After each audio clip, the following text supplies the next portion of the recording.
मुंबईच्या पार्कसाईट विभागात रविवारी रात्री पडलेल्या मुसळधार पावसात एका निर्माणाधीन इमारतीचा काही भाग कोसळल्यानं दोघांचा मृत्यू झालाय। नागेश रेड्डी वय 38 आणि रोहित रेड्डी असं त्यामध्ये मृत्यू झालेल्या दोघांची नावं आहेत। रोहित रेड्डी हा नागेश रेड्डी यांचा 10 वर्षाचा मुलगा आहे। या इमारतीच्या सुरक्षेबाबत मैतानच्या नातेवाईकांनी तक्रार केली असून कारवाईची मागणी केलेली आहे। नागेश रेड्डी हे या इमारतीचे सुरक्षा रक्षक म्हणून काम करत होते। रात्री 11:30च्या सुमारास नागेश रेड्डी हे कामावर आले होते।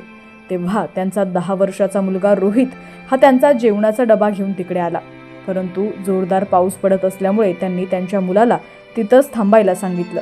याच दरम्यान अचानक या इमारतीचा काही स्लॅब आणि लोखंडाचे ढाचा थेट त्यांच्या अंगावरती कोसळला।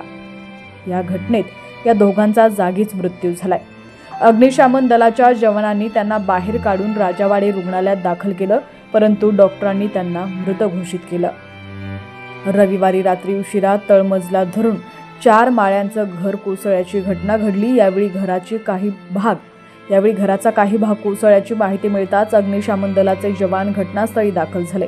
अग्निशमन दलाचे जवान पोहोचण्यापूर्वीच दोघा जखमींना उपचारासाठी राजावाडी रुग्णालयात दाखल केलं होतं, मात्र उपचारादरम्यान दोघांचा मृत्यू झाल्याचं डॉक्टरांनी सांगितलं, अशी माहिती पालिका प्रशासनाकडून देण्यात आलेली आहे।